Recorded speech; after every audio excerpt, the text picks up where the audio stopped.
So welcome everyone to today's discussion, where I'm very pleased to be joined by Professor Tim Maudlin and Professor Barry Loewer.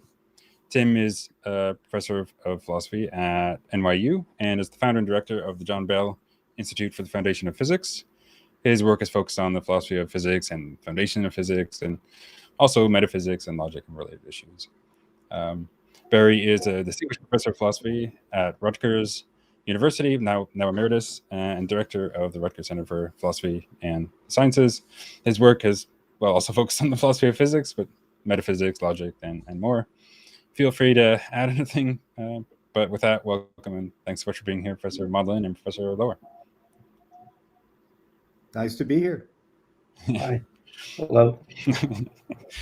Awesome. So today's discussion is going to concern laws of nature, like what are they, and when I ask what are the laws, I don't mean to ask like what are the laws as if that's like whether some particular thing is a law. I'm not asking whether gravity is a law. I'm asking what is it to be a law in the first place, and what commitments to laws involve? What role do they play in scientific theories and explanation, and maybe also in causation, counterfactual chances, and more. So that's the main idea for the discussion. And I think we'll probably spend some time at the beginning like framing the topic and the views and where the disagreement lies, and then proceed to explore some of the arguments and challenges that bear on these views, and then we'll have some open discussion between Tim and Barry, and we'll take some audience questions toward the end if anyone has any. But I mean, to start, like I don't know, when a lot of people think about this issue, like what are the laws of nature, one of the main kind of standard distinctions that comes up is between more Humean and anti-Humean or non-Humean views. But maybe we can start with Professor Loewer. I mean, could you maybe speak a bit to that, and maybe if you prefer to frame the topic in a different way, how you might approach that? I should start to say something about it? Yeah. Well, okay. So I'm not going to say very much about the history because I was warned about not getting too deeply into it. But my understanding is that the concept of laws of nature, as we understand it now, really wasn't in the center of science until the 17th, 18th centuries. Central figures being Galileo, Descartes, Newton, and so on. And the idea being that there are the job of physics is to describe the motions of things, of objects, and that the description should be mathematical, and that there could be fairly comprehensive and simple mathematical descriptions of the motions of objects, and particularly of interest at the beginning were celestial objects, planets, asteroids, and so on, but also, ordinary objects on the terrestrial objects, like the motions of rocks being thrown through air, pendula, and so on. And it turned out that, in fact, there were mathematical descriptions that look like they characterized the motions of these things, and particularly Newton came up with an account of motion. It's well known. But that's how we're not here to talk about Newton's theories particularly. But the idea of laws of nature sort of took root then. And there were sort of two ideas at the very beginning about laws of nature. One was that they govern what they are about. And the other is that they systematize and unify what they're about. And the way I understand it is that people who are now identified as Humeans, and I guess I count as one, pick up on the systematizing aspect. I want to make that the central feature of what laws are. And anti-Humeans pick up on the governing aspect. The reason it's called Humean anti-Humean is that Hume was thought to have denied the existence of objective modality, fundamental objective modality in nature. Whether Hume really denied that or not is really a question that's disputed among scholars, at least among some scholars. But anyway, that's why it's called Humean. And in particular, the philosopher David Lewis picked this up and used the term Humean for a particular account of laws of nature, and he gave an account of what laws of nature are, of the Humean sort, which we can get into in a while, and it contrasted with other accounts which were put objective modality in the forefront, and the idea of laws governing in the forefront of what it is to be a law.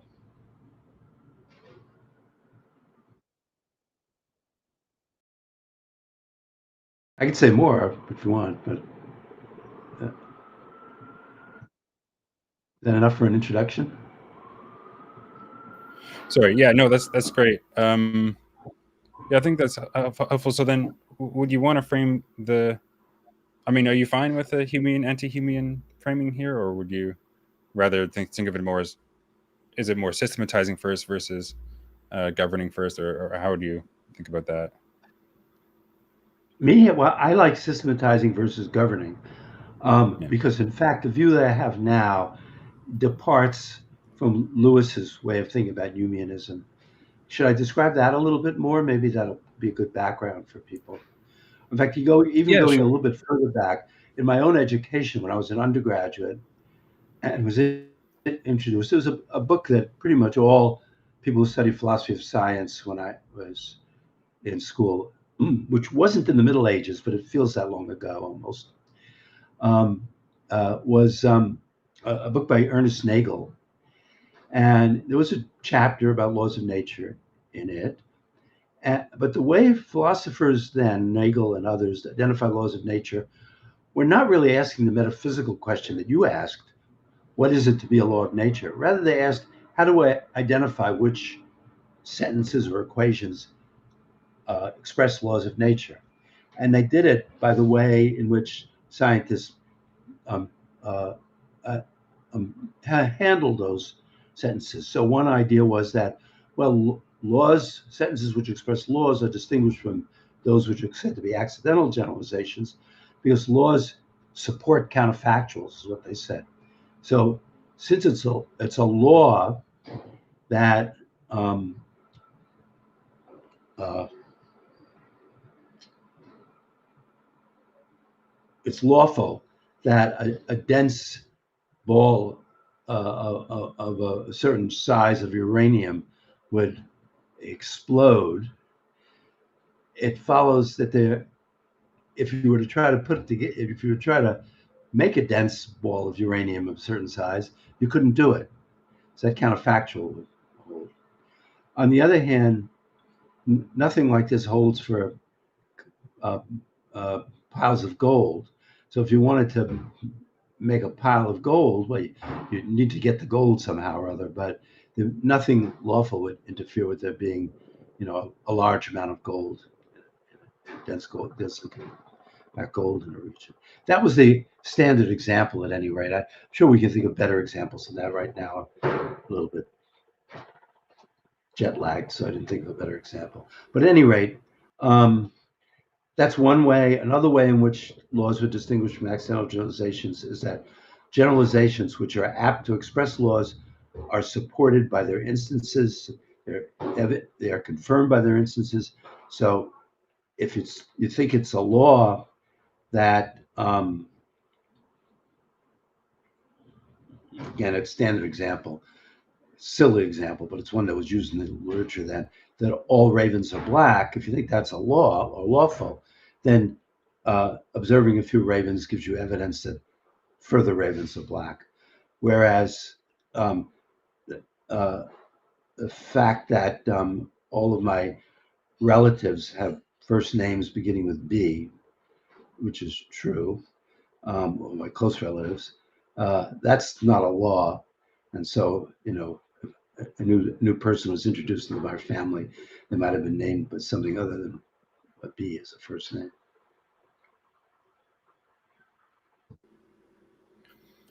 Right. Yeah. Okay. So maybe in the course of the discussion we will look at your preferred approach in a bit more detail. But for now, if you want to turn it to Tim, first maybe how do you feel about this framing, and how would you prefer to approach thinking about laws, at least briefly? Well, I mean, let me go back to Hume for two reasons. One is that there is this thing that's called Humeanism, anti-Humeanism, and another thing is that Lewis, who Barry mentioned, chose the name Humean supervenience for very specific reasons having to do with how he understood Hume. The way if you read Hume, it's just clear. Hume gets into a puzzle about not actually the notion of law, but just the notion of causation or necessary connection. And it's a problem for him because of his empiricism, because of his entire account of how ideas are formed, right? Our simple ideas are all copies of our impressions. Our complex ideas can be built up any way we like out of the simple ideas, but the only way to get simple ideas, except for the missing shade of blue, blah blah blah, is to have some kind of impression, sensory impression or impression of reflection of that item. And Hume says, but we just don't have any sensory impression of necessary connection. All we see is one thing followed by another. We don't see or feel directly in our experience any necessary connection between those events. So Hume had a puzzle because he was an empiricist about what we even mean by necessary connection or what we even mean by causation, right? I mean, he really had to address that. He did. He gave you two different definitions in the end. It's not like he said there are no necessary connections. He actually over-defined them. He gave you two explicit ones, and then Lewis found a third one, which is true. He kind of buried in the second one, which was a kind of counterfactual one. If A had not been, B would not have been. Okay, now if you're an empiricist, that's problematic because of where you think your concepts or your ideas can even come from. So you don't understand how you could even have a thought that goes beyond that. That particular problem, I think, just doesn't exist anymore because nobody's an empiricist of that sort, because you can't do anything pretty much if you're an empiricist of that sort. Now, the logical empiricists who started this thing up again in the 20s and 30s, and Hempel and so on, they tried it too.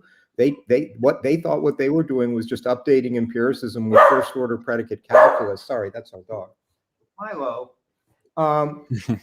And okay, they ran into the same problems, right? They said, okay, but then what's a law? Well, the best thing we have is a true universal generalization, and that just doesn't work for all the reasons Barry talked about, and all the reasons that Goodman pointed out, and so on. Now, Lewis calls Hume the greater. I don't know why he says greater. He does. He says the greater denier of necessary connections. And he predicates his entire account on saying, I want an account where there are no necessary connections in nature. And since the relevant kind of necessity isn't logical necessity, but causal necessity, if you will, gnomic necessity, if he doesn't think there are necessary connections in nature, he doesn't think there are laws, and that would, as it were, enforce or bring about certain patterns. And I just don't get it, right? I mean, I don't see what the problem is. It seems to me if you just read the historical physicists, or if you just pick up a physics text today, they're throwing laws back and forth without any problem. They tend to be expressed in mathematical form, but that's not what we're talking about. They're perfectly happy to talk about laws. They're perfectly happy to appeal to the laws to justify certain subjunctive conditionals or counterfactuals. They don't feel it's necessary to reduce or analyze the laws into something else. And my feeling is, I don't see why we should be doing that either. I mean, Barry says the law is systematized, but that raises the question of why the subject matter has enough structure to be systematized in the first place. Snow on a old TV screen doesn't have enough structure to be systematized. It's just random. And so it doesn't seem to me to get you very far to say law is systematized, because that just raises the question why the subject matter can be systematized in a useful way. if you think there are laws at a certain level that are responsible for the structure there, how it evolved through time, then you say, well, yeah, the patterns you see are patterns because of the consequences of these laws operating. That's the way I think about things. And I think that, especially in fundamental physics, the primary job actually isn't to systematize, it's to find those fundamental principles of temporal evolution. And by appeal to them, you then explain the patterns that you see. So I guess there's a big contrast there, however you want to draw it. You can say it's Humean, anti-Humean, or systematizing, governing, whatever. But it's really a question of where X ends. To be the basic question in all metaphysics is you're digging down. Some things you explicate in terms of other things, but you have to reach a bottom somewhere that doesn't get explicated in terms of anything else, but rather is the basis from which other things get explicated. For Lewis, it's this Humean mosaic that's rock bottom, and it just happens to have some patterns. If you ask Lewis, why in the world does it have patterns? I mean, it could be like snow on a TV screen. It might not have any patterns. It's like, yeah, I don't see that he has any answer. It just does. And we're trying to, I see reason to think that's a good place to end. I think it's a much better place to structure dynamical principles about how the world evolved that account for these patterns. So could I chime in a little bit? Yeah, just a quick note. Is Tim's lagging a bit for me. I don't know if that's just on my end or my connection. Web connection here is not great. Okay, it should be good enough, but I'll let you know if it's a problem. But yeah, if you want to chime in on that briefly, Barry. Yeah, I mean, so one thing, so there are some different ways in which Tim and I think about things. One place we certainly agree with is you got to start somewheres, okay? But we start at different places, okay? And one difficulty in this conversation is for your audience, it would probably make sense for me to represent Lewis's view at first, and then say where my view differs from Lewis's, because that would make things a little bit clearer. So Tim did describe Lewis's view, I think, pretty much the way I would describe it as well, except I don't think it's right to say that from Lewis's point of view, the Humean mosaic should be random, because the very notion of being random itself is within the realm of nomological notions. So it's not at random. It's right to say that for Lewis, all possible there are all sorts of possible Humean mosaics, most of which are not systematizable. That would be a true thing to say about Lewis. It won't be right to say about the view that I have, but I'll come back to that later. And so the question you might ask for Lewis is, well, why is it that we happen to be living in a mosaic which is systematizable? Now, you could ask the question like that, but of course we couldn't be living in one which isn't systematizable, at least to an extent. But I don't think that's a really sufficiently good answer to this question. Everyone gets the feeling. So this is something you could ask for Lewis. But similarly, a question could be asked about Tim's view. Why does the world have governing laws? After all, of all the possible worlds there are, there could be worlds in which there's only just one governing law. The only governing law is that Tim always insists on being an anti-Humean, and everything else happens at random. It could be a world like that. Nothing rules it out. So Tim's view also has a question about why are there the kind of laws that there are of all the possible ways in which the universe can be. So both these views questions like this can be raised, as if we get around to it, you'll see that I have a view which tries to avoid the such questions by arguing that such questions really don't make sense. But I'm not going to talk about that yet. All right. If you wanted to quickly comment on that, Tim, and then I did have another question for discussion. Yeah, I mean, look, this is I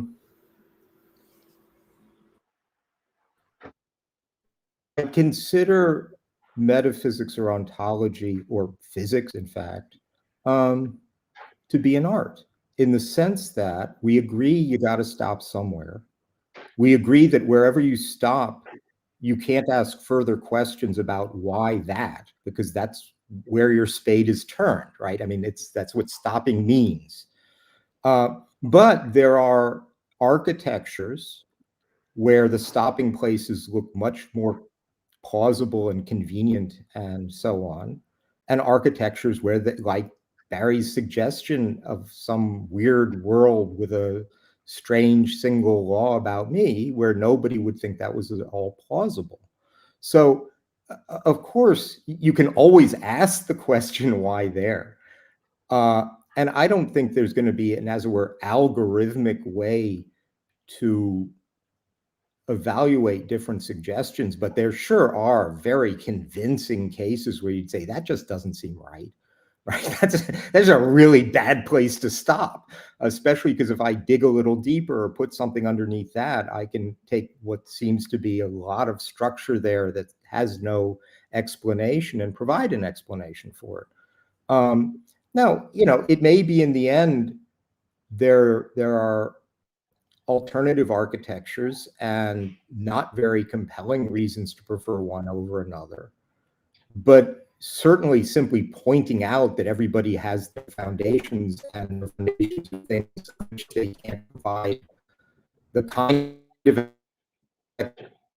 explanation they can of the non-foundational thing. That's just the game that we're playing. I don't think that means they're all equal in evaluation of how plausible they are. Yeah, okay, very good. I mean, I assume this will come up a bit more in the discussion, but I did want to ask another kind of meta question. So, like, when we ask, like, what are laws, to what extent do you think this is a question of what the term law means in the relevant sense? Like, in other words, how much weight should we place on, like, semantic or conceptual analysis, like whether historical or contemporary, versus treating this as a purely metaphysical or scientific question? I guess it doesn't really matter who goes first on this one, but I don't know if So Barry, you want to start. I don't think those are really separable so much. Of course, the word is meaning in English. That's where we started. But it has a use. It's being used in the sciences and in philosophy and elsewhere. And so somebody who gets interested in this question looks at those uses and tries to come up with an account of what they think is the best account about what it is that makes something a law of nature. It has to be connected with the meaning of the word that we started out with. Okay, but it doesn't have to, I don't know what to say. It doesn't have to endorse every single feature of it. So, for example, where we use the word law is connected up with governments, and of course, the notion of law in science is not connected with that, even though the word governing is used in both cases. Okay, so they're not unrelated, but they're not so connected. Back to what Tim was saying before. So yeah, I agree with him that not every place to start is as good as every other place, or every place to stop is as good as every other place. But my point was this, that the general framework of laws of nature are items of some sort which govern. That's the metaphysical view that Tim has. It's the view that laws of nature take the state of the universe at a time and produce subsequent states of the universe. Okay. And that's a very general view. And so you can imagine all sorts of ways of filling in that view. And I was filling it in a especially ridiculous way with my example, for sure. But of course, saying that that the Humean mosaic is one which is unsystematizable is also, I think, a ridiculous way of filling in Lewis's view. Lewis thinks that there's a Humean mosaic and that it's systematizable. And it's systematizable very much along the lines of the ways in which science has attempted to systematize it. Right. So yeah, if you want, Tim, you could come back on that a little bit, or maybe comment on the semantic question. Yeah, I mean, I have to say, again, my connection here is bad. Barry broke up a lot, but let me, I think, say something in response to the way you framed the question at the beginning when you said, well, is this just a semantic issue or so on? I take it that we all got past that in the 60s and 70s with criticism, and they were right. I mean, it's like asking, well, when we say what is gold, is that just a semantic issue and what we mean? No.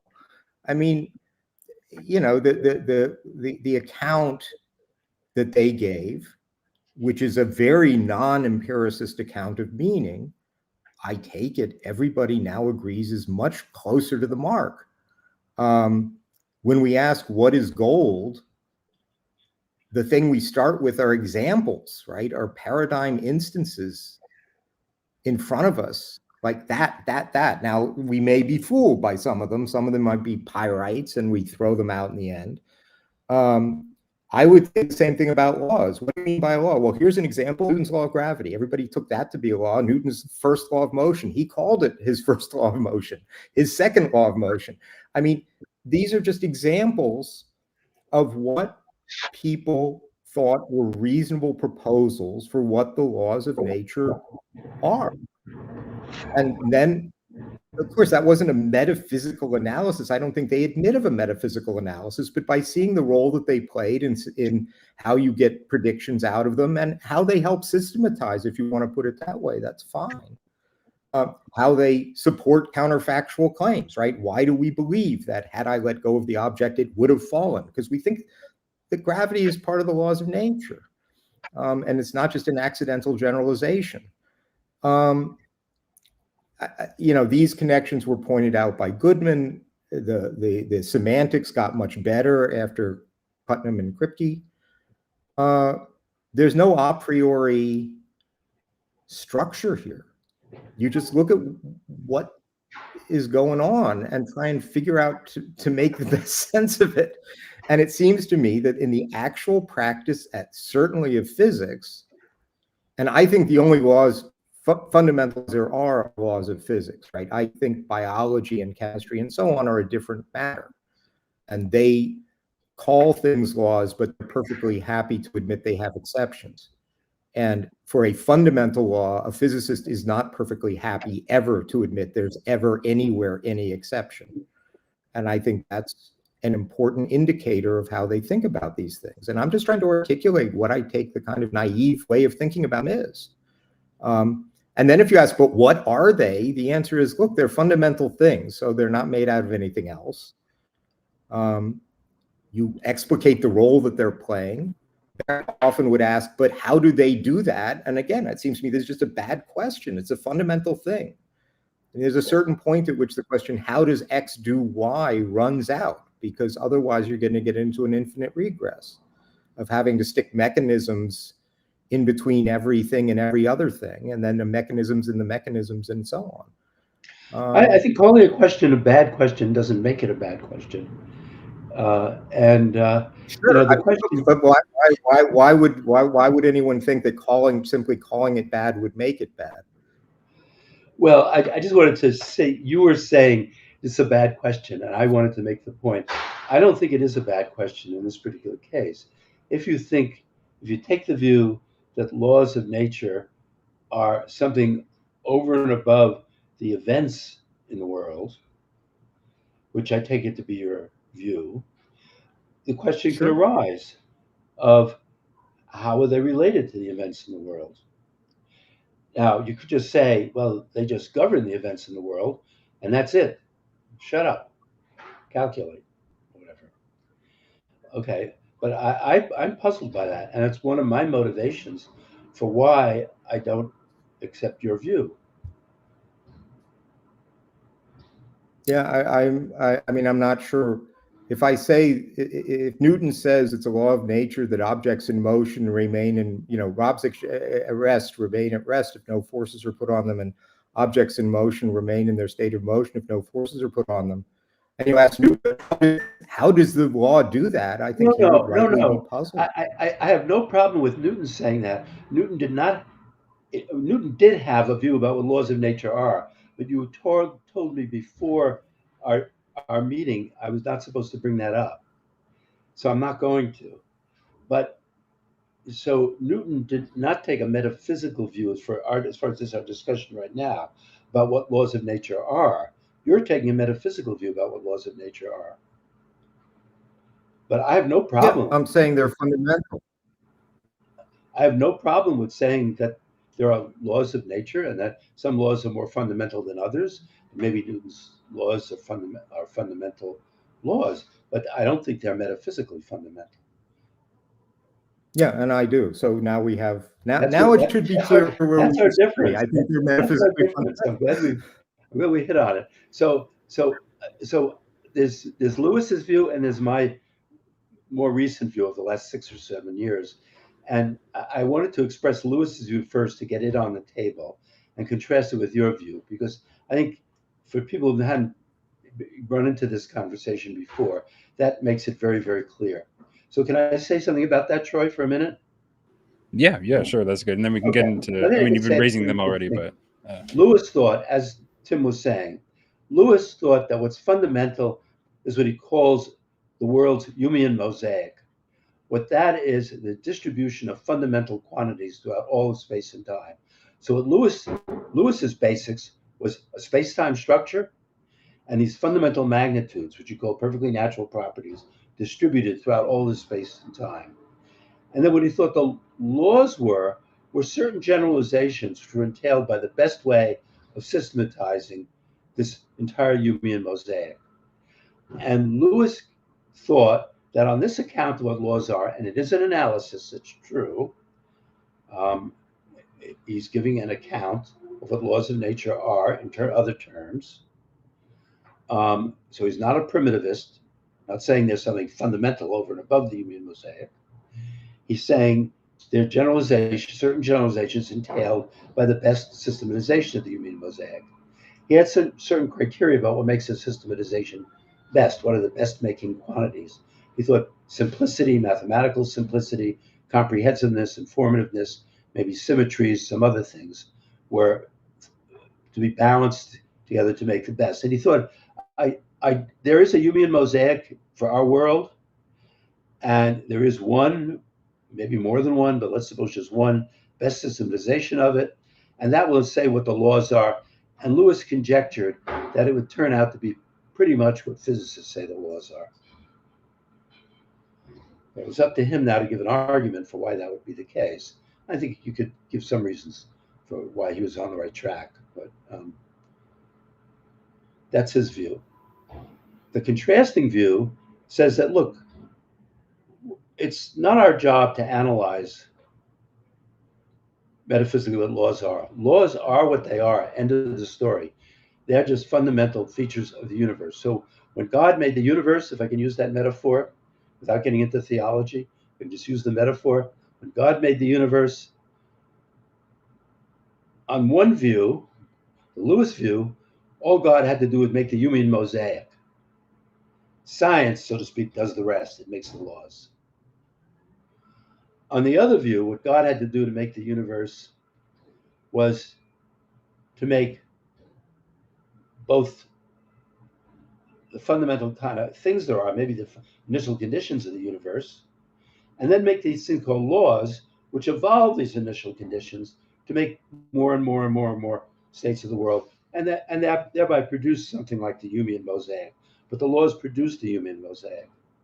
Okay, now I can't tell this story without telling a little side story to entertain your audience, because Tim was present at the Sure. time. I told this story to shit. This must have been, sorry, I shouldn't say that, but more than 20 years ago. That's how long this fight has been going on. More than 20 years ago at a conference in Germany. And I gave this metaphor or this analogy story in order to express the difference between my view and Tim's view, or Tim-like view. And it was written up in one of the German newspapers as a report about this stuff. And so I brought the newspaper back to Budapest, where my wife's mother is, and she reads German, which I didn't read. So my name was in this, and the article said that it talked about the speakers. The reason there was a newspaper at this thing is there were some well-known physicists at this thing. They wouldn't have sent a newspaper there for just because I was on the program, for sure. But anyway, and it said the next speaker was the theologian Barry Loewer, who. So I thought the story is at least funny, but I'm not a theologian, but I think the analogy makes it vivid, the difference between my view and Tim's view. Right, fair enough. Although I don't know if Tim would object to the even analogous framing of his view as more like the with the religious commitments or something like that. But yeah, no, it's good. I did want to. I mean, you've already. I don't think Tim's view is committed to any kind of religion at all, nor is my view. Okay. Yeah, Right. just as a historical side note, of course, there really was an attack on Newton, or actually an attack by Newton on Leibniz. I can't remember which way it goes.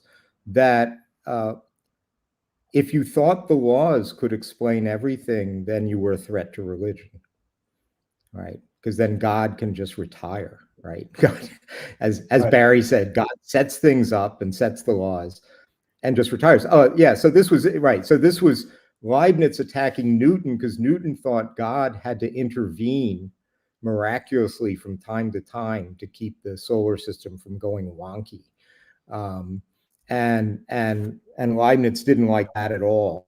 Right? So he said, "Oh, what a bad workman, what a bad craftsman God is if he has to mend his creation." And then the response from Newton was, "Look, if God doesn't have to intervene, you can just get rid of God, and now you're going to be an atheist." And this is all. I mean, this is on the Leibniz-Clark correspondence, and Leibniz is attacking Newton. So Tim, you told me not to bring theology into the discussion. No. I mean, I'm not. This is not on anybody's side, right? I mean, this is just.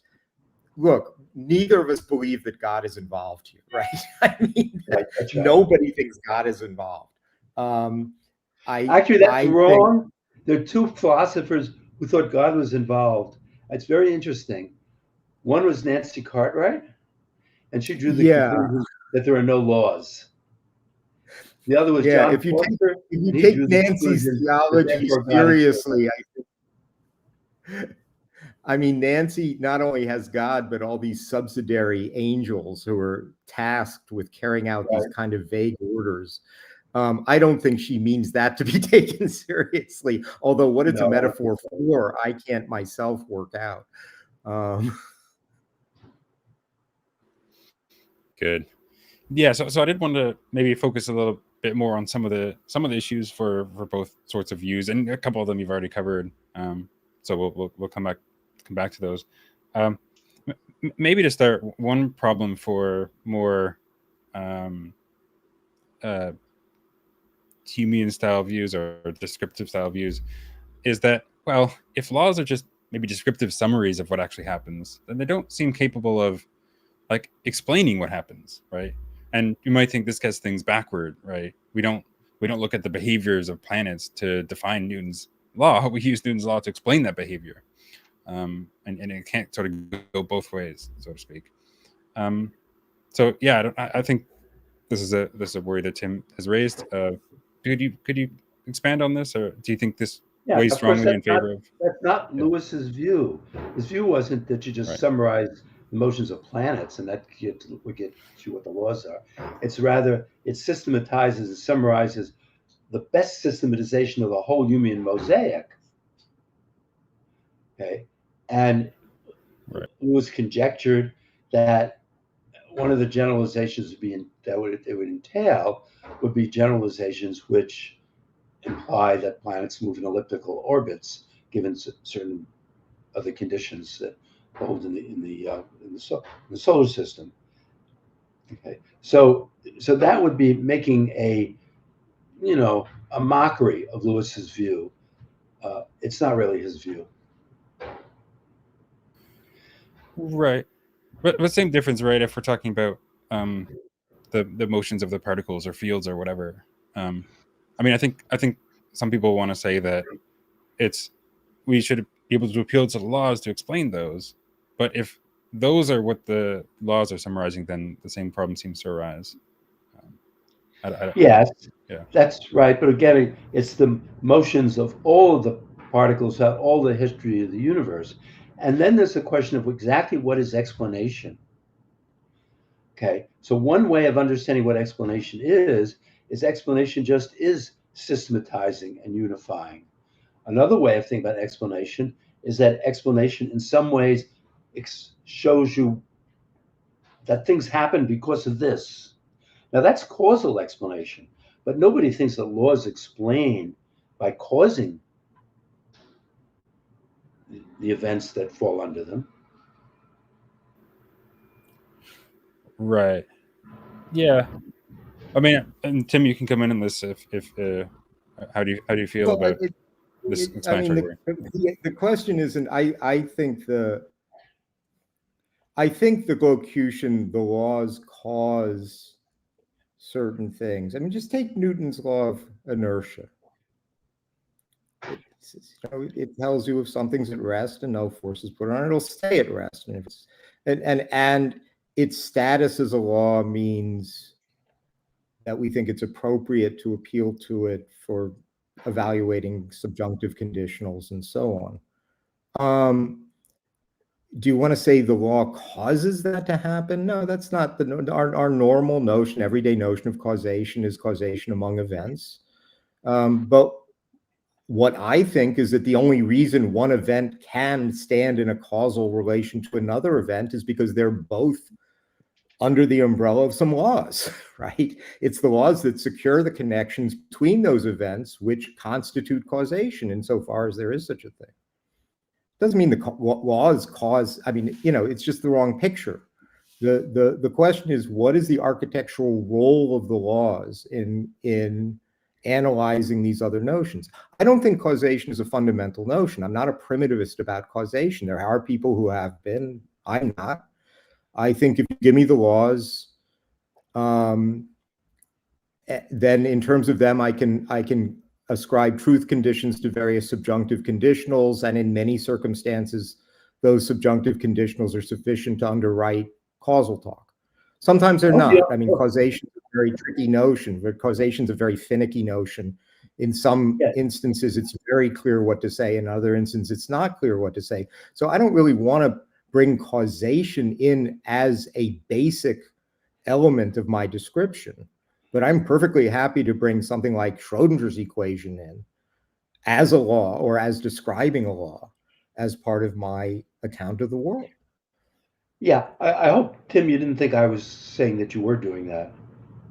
No, I'm just making No, I was making comment. the same point. I was making the same point that you're making, that nobody thinks that laws cause whatever it is for laws to govern events that fall under them. It's not a causal relation. You and I both completely agree with that. We agree with each other about that, and we agree that causation is not a fundamental notion.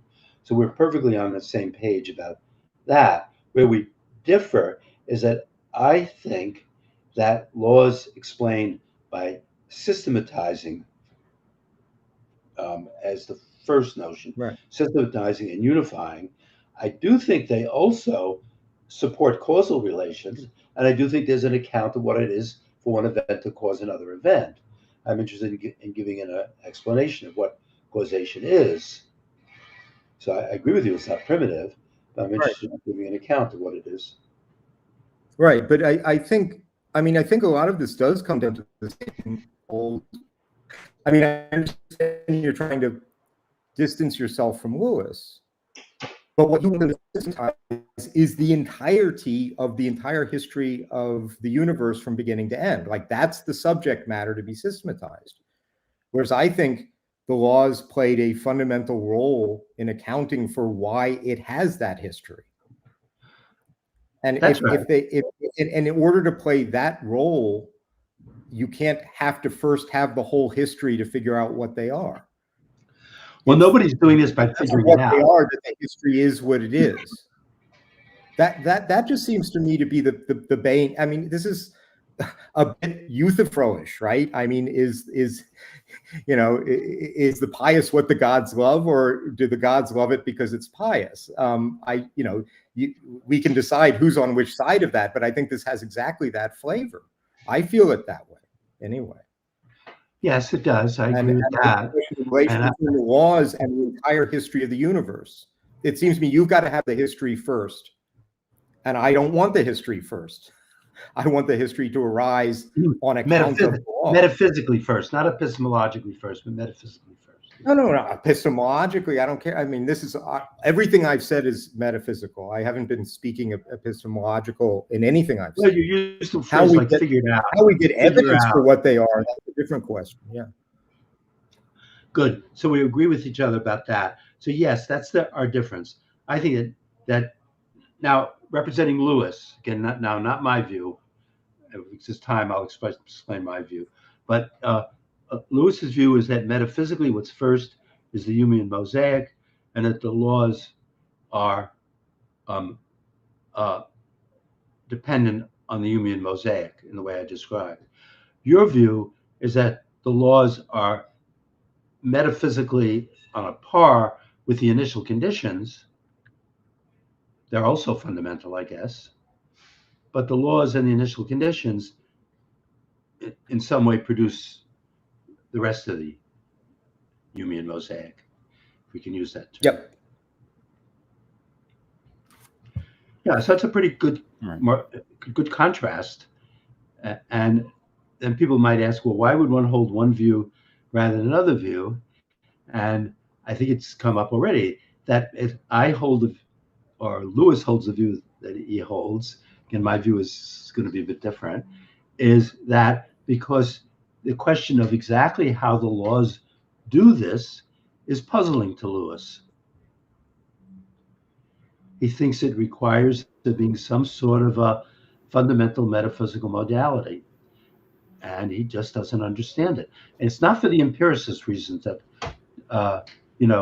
Tim tried to tar the Humean view with Hume's empiricism, tar with Hume's empiricism. Or Humeanism with Hume? That would be as illegitimate as my trying to tar Tim's view with its theological origins. But then what is, if it's not Hume? I brought up Hume not to tar, just to say I understand why Hume thought he was in a mess, because given his other commitments, he was.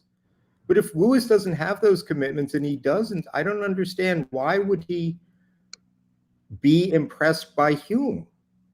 Why would he want to be a denier of necessary connections? Because essentially you're saying is that just makes him a denier of laws, in my sense. No, what's his motive? He's not a denier of laws. What is his motivation? Laws. He thinks there are laws, and he thinks they're counterfactuals, but he thinks they're not fundamental. That's the difference. Are they fundamental? But why? What's the motivation? Why does he think? Because why does he think? Well, I think there are two kinds of motivations. One is he thinks he doesn't understand what they are if they're fundamental, and if they are fundamental, he wants a story about how they're related to the other things that are fundamental. And he's not happy with just saying, shut up, they are just related. That's, I think, Lewis's motivation. Shut up. I mean, you take a physics course, you understand how the laws come in all the time in making predictions and giving explanations and evaluating counterfactuals. It's not metaphysics. You're not doing metaphysics. The architectural role of them is absolutely clear. So he just doesn't like that they're not made of something else? Why? I don't understand that last question. When you take a physics course, you're taught what the laws are, but you're not taught what laws are. Those are two different It questions. never seems to occur to anybody that it's very puzzling. And it never puzzled me. And I don't understand why Lewis is puzzled about it. You wrote a I don't understand why paper you're about puzzled it. So you must have been puzzled about it. So somebody was puzzled that you wrote a paper about I'm it. puzzled about why philosophers are puzzled about it. I'm not puzzled about the laws. I'm puzzled about philosophical puzzlement about philosophers the are laws. puzzled by all sorts of things.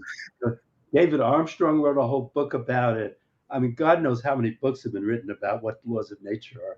I don't, maybe philosophers just want to take up print space. I don't know, but certainly philosophers have been asked that, interested in that question. Sure. I mean, Armstrong was a thing at one time when, things about universals at one time. I hope we're a bit past that now. Yeah, that's when our arms were strong. Yeah, that's right. Yeah, I agree. You and I put Armstrong in the same box. Right. So I don't know. Maybe we could focus on this worry about what on the more primitivist view that Tim is forwarding. What really are laws, and what is this governing relation? Is it just left as a primitive? And if someone doesn't really grasp it, I mean, what are we supposed to do? Like if Barry just reports that he just finds the notion a bit mysterious, I mean, how might we explain it or get a grasp on it? I mean, again, I'm typically, just as with gold, as I said, although this is at a more abstract level, the idea is you begin with certain things that seem like pretty paradigm examples of the concept or the type. I'd rather say type than concept, because concept makes it mental, of the type that you're trying to talk about, right? I want to talk about gold. What do you mean gold? Well, here's a piece. Here's another piece, right? What do you mean a law? Well, here's Newton's first law of motion. Here's Newton's second law of motion. Here's his third law of motion. Here's his law of gravity. Here's the Schrodinger equation. Okay, here's the Einstein field equations. You look at these things, which quite honestly, physics students learn as laws, and they don't furrow their brows about it. You say, well, what do these guys have in common? What do they seem to, what is the structure that they seem to have in common? Well, they involve typically, in fact, in modern physics, they're sort of differential equations that involve time. And because they involve time, you can have initial condition formulations of problems and give me the initial conditions and then apply the laws. What do you mean apply them? Well, here now it's just math. I'm just solving a differential equation. If the laws hold, then had it begun this way, it would have gone that way. And had it begun this way, it would have gone that way in the deterministic case anyway. On the basis of that, I can tell you what would have happened if I'd let go of the cup, even though I didn't. Now, I just kind of don't understand what's left as this deep mystery. I just don't, I mean, this is now we're back to, Barry can say he just finds this all mysterious. I guess I can report sociologically, physics students don't. I didn't. What more do you want? I was a physics I want to know what a student, law is. I mean, but if it's a primitive thing, what kind of answer are you expecting there?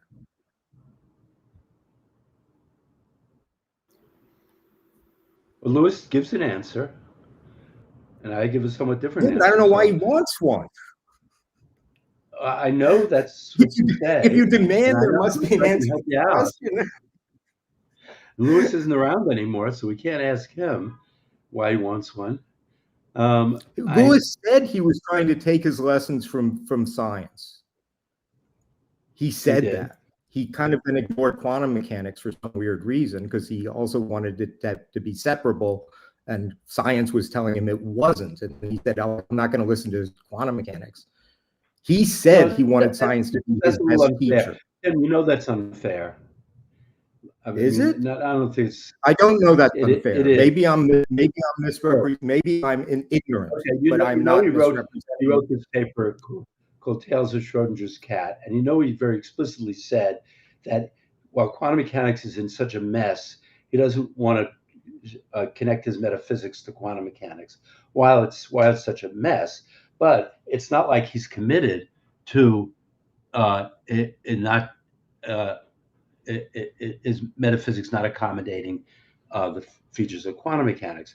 Now, quantum mechanics, that was, more than 25 years ago. Quantum mechanics still is a mess. And, he did give it this paper called Tales of Schrodinger's Cat. I mean, it's not my job to defend Lewis here, or it's really ridiculous for me to be doing this. But Yeah, but and so he did want to take it seriously, and he did talk to me among other people about it, and he knew that what he said about Humean supervenience was just wrong, flat out in conflict with quantum mechanics, and he purposely made the particular features of Humean supervenience that he thought might hold in our world, made them contingent, not part of his metaphysical view. So sure, but I mean, look, in the passage I'm talking, and I'm sorry this is devolving into Lewis exposition, but let me do it for a second. Yeah, that's not very perfectly well what we're talking about. Lewis says he's not going to take lessons from quantum mechanics until it's rid of this double thinking deviant logic and the magical ability of minds to make things jump, right? And something else. It hasn't gotten rid of it yet. That's fine, but then I would go up to him and say, by the way, here's how we get rid of that. Here are some theories that get rid of all the stuff you just complained about, and he just walks away. He didn't care that much. Did you talk to him about it? I tried to, and he walked away. I went up to once and I said, I can explain to you. He raised an objection. I can tell you when I did. A historical thing. He raised an objection to GRW, and I came up to him after the talk, and I said, I can explain the answer to your objection, and he just walked away. That's horrible. That's a fact. Okay, so I think without going into a long thing, I didn't know him very well. I do think he was a great philosopher, but that's a horrible thing to hear about that. I did talk to him about Bohm's theory at one point at Syracuse. It was only about 2 or 3 weeks before he died, and he seemed to know about it, but I don't would have been really. Much later, yeah. So I mean, maybe he talked to David and so on. David was the commentator at the talk that he gave at Syracuse. I gave a talk about something else, which I wanted to connect up with what we're talking about too, because it's part of my motivation for liking his general approach to things, and so spread out our discussion a little bit. Let's talk about probability a little bit. But yeah, quantum mechanics is definitely a problem for Lewis's official views about what he calls Humean supervenience. But he was aware that it was a problem, and I think if he lived a bit longer, he would have changed his mind about it, because he had to have, because he was not a stupid guy. I think you'll admit that. I'll certainly admit that. I'm not sure I'll admit the inference from that premise to the conclusion you want to draw from it, but that he would change. Well, that just because you're smart doesn't mean that you respond well to counter evidence to your views. Often it's the opposite. That's certainly true. Anyway, we've got Tolstoy. We've got Shelley's quote about Tolstoy. Let's leave Lewis out of this. I mean, we've gotten too far afield. The only reason it came up is because that was what our subject matter was here. But yeah, I'm happy to do that. I'm happy to talk about my view. Can we talk about my view for a while now? Oh, well, sure. Troy, I should ask you, Troy. For your audience, do you think we explained what Lewis's view, why Lewis was a Humean, why he called himself Humean, and what Tim's view is? I think we explained that sufficiently. And you see, the main objection to Lewis's view is the one that you brought up, Troy. It could look at first on Lewis's view that everything is loose and disconnected. It looks like there's no real explanation in that view. I think that objection can be rebutted. Okay, and we can go down that line about how to rebut it on the Lewis grounds. But I would, and the main objection that I have to non-Humean views is basically that if you think that the fundamental metaphysical furniture of the universe are both ordinary events like electrons moving around and photons moving around and fields oscillating and so on, and also laws making them do it, you can start scratching your head and wondering how the laws make them do it. Now, Tim thinks you've got to be crazy to ask yourself such a question, but I don't think so. I know I did ask myself that question when I was taking physics courses, and maybe that's why I became a philosopher. I don't know what Tim's excuse is, but um, but literally, that was one of the questions, and I also was very puzzled by the nature of probability. And one of the features about Lewis's view is that Lewis has a view about the nature of what objective probability is, which I found very attractive. I know Tim doesn't, but it fits right in with his view about what laws are. And because these two things fit together so well, I find that package interesting, and I was interested in developing that idea. His view about what probability is, that probability is introduced to help systematize the Humean mosaic. It systematizes the Humean mosaic not by telling you what's happening or what happens in the Humean mosaic, but by telling you something about what degrees of belief you should have given other things that you might believe about the Humean mosaic. So it gives information in a different way. I think that's a very interesting idea that Lewis had. I think that, the fact, for my money, is one of his best ideas, because I was very puzzled when I was an undergraduate about what probability is. It was being used in statistics, physics, in history, and other courses in very different ways. And I was asking my teachers, what is it? And they sent me to the philosophy department. And they told me they can't give me the answer, but if I spend my life being a philosopher, maybe I'll come up with a view. And I do have a view about that.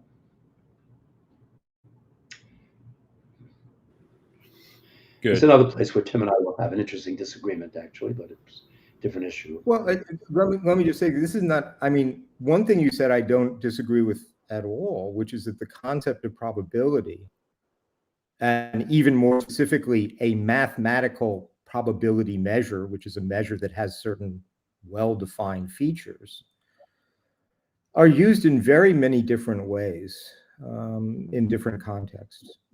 And so one could easily become properly puzzled about what these different uses have to do with each other, if anything, and which ones are fundamentally different from which other ones.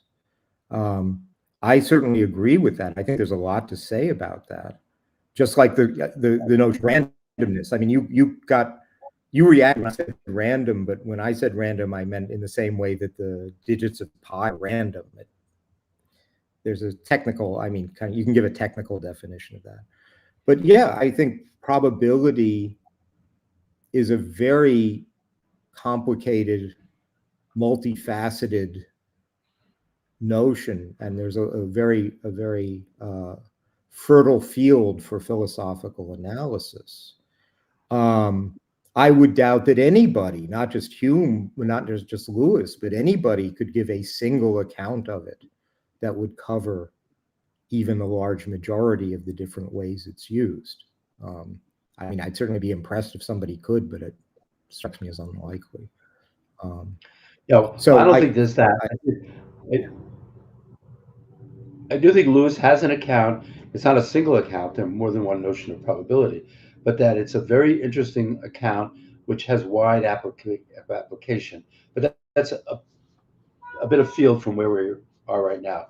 If we're going to focus on laws, I think we do have on the table, Troy was sort of emceeing this or refereeing it. I'm not quite sure what the right word is. Could say whether or not we have on the table what the guts of Lewis's Humean best system analysis account is, and the guts of what a non-Humean view like Tim's governance view about laws are, and what the main differences are between the two, and what are some pluses and minuses of the two. And maybe let Troy see if he wants to pursue that a little bit more. And if there's time, I'll say something about what my view is now. Yeah, no, I think that probably would be good to take a little bit of time to explain your view. I mean, because apart from you also having further views about chances and counterfactuals, perhaps maybe how would you distinguish your view from Lewis's? Okay, so Lewis builds his view on a metaphysics of what he calls perfectly natural properties, and I don't really like that. There are various reasons, some of them a little bit technical, but I rather the philosopher of science that I really like, not because he really paid that much attention to science, although he's often thought to have, but I like his epistemology of science, and that is Quine. And so Quine had a kind of view of which he took from others, from Carnap and Neurath and previous philosophers, of science being an ongoing enterprise.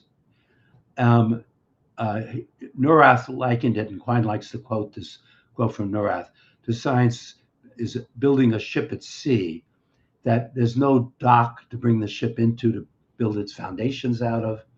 Rather, it just, you build it replacing plank by plank by plank while keeping it afloat. And so I like this idea of thinking about science like this, and physics is the fundamental science like that. So what I'd like to do is to take Quine's epistemology of science and answer the kind of questions that metaphysical questions that Lewis was asking, and I think Tim is asking too, or answering, against the background of this Quinean epistemology. So the idea is this, that science begins with certain macroscopic facts about the world, the motions of planets, rocks, pendula, marbles, stuff like that, and systematizes that, see how they're connected to each other. In the course of doing that, it turns out that it's a good idea to introduce unobservable things to help systematize. So we can see the connections between the melting of ice, the diffusion of smoke, growing old of plants and decaying of plants and so on, by supposing that all these things are made up out of molecules or particles, in some ways moving around in various ways. And by continuing this and introducing regularities or laws that describe how the more fundamental things behave, we're able to systematize the less fundamental things. And the idea is that ultimately you could come to something like a resting point. And the resting point would be a theory of the world which says what the fundamental laws are. Now, that's in rough outline what I call the package deal account of laws. It identifies laws and fundamental properties, and for that matter, the space-time arena, all as part of a package. And this whole thing is what's fundamental scientifically. Of course, there must be something in reality that makes claims made about this thing right or wrong, true or false. I do think there is such a thing. That's reality. But reality can only be described in a language. And so the only way we're going to talk about the relationship between reality and these various things that we come up with in our sciences is by using our science in order to talk about reality. And I do think we can come up with an account of how representations work. I don't know that anyone has come up with a really very good account of that now, but how it is that words have the references they have and so on. And so what laws are generalizations in this sort of what you might think of as theory of everything that starts with the macroscopic features of our world. So that's what I call the package deal account. It's like Lewis's in that it emphasizes the systematizing role of laws rather than the governing role. But it doesn't reject objective modality in the following way. It could be that in characterizing fundamental properties, they're individuated in terms of their necessary connections to one another. That's perfectly okay on the account that I'm describing. But if they are, these necessary connections are there because of the role they play in the systematizing story that I gave. I'm not sure if what I said made any sense, so I'm just going to stop. And Troy, since you'd heard this for the first time, does it make any sense to you? No, yeah, no, it makes some sense for sure. And I mean, I've heard you talk about this before. I mean, just maybe one quick follow-up question, and then Tim can come on this as well. If you recover the necessary connections between things via how they relate in this best system, I don't know. I mean, is the best system really enough to account for modal truths like that? I mean, it's maybe it seems like another worry that we talked about already a little bit is that on this descriptivist best systems account or something like this, well, you just have these summaries of how things relate and not something that's has a sort of modal force that we might expect to account for the necessary connections, if that makes sense. Well, this is the modal. I'm explaining where the modal force comes from. You want a modal force that sits on top of all the other modal forces. So you want a place outside of the universe to look at the universe from, and that's exactly what I'm wanting to avoid. Right, and then Tim, if you want to comment on that, what do you think about the modal Yeah, issue? I think Barry's description of what he takes the Quinean epistemology to be, and I guess this is being recorded. People can just go check. I think this is kind of the root of our disagreement. What he said was, well, we start with what Sellers called the manifest image, which we all agree with, the world as it's more or less presented to us. And then Barry said, and we try to systematize that. And then we find that in order to systematize it better, we can introduce unobservable things and they help systematize, and then it's all systematized. Now, he just started and went with the word systematize from beginning to end. Somebody else could have started with predict and said, well, we look at the manifest image and we want to predict what will happen. And then we find by introducing things, we can predict more things and then predict. And that's all science is about, is prediction. I don't think science is about prediction. I don't think it's about systematization. I mean, there are all these books, and Dewey came up with this nice way of systematizing them with the Dewey Decimal System. I mean, I know also something about biological classification systems like cladistics and so on, and they run on different principles. There are lots of ways to systematize things and somehow convey information about them that have nothing to do with the existence of laws. And I think laws, I want to understand the world. I want explanations. I want comprehension. I think that's what this is doing. Of course, comprehension that you get from this idea that there are these laws that produce these things. So I'm just saying that if you start with the idea that all you want is systematization, you're going to end up with a view that all that matters is systematization. But I just don't get on the bus at step one. I never thought I was interested in systematizing. Well, Tim, you need a token, right? Or at least a pass to get on the bus. But of course, not every systematization is as good as every other systematization. So when I said systematization, I didn't mean any old systematization. There's a particular scientific systematization that has been evolved over the history of science for what science wants by way of a systematization.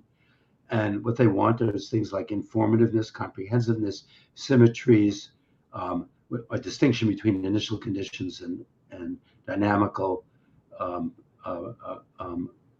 principles and so on. So the things that scientists are interested in finding by way of systematization. But on your view, why would they want the last of those?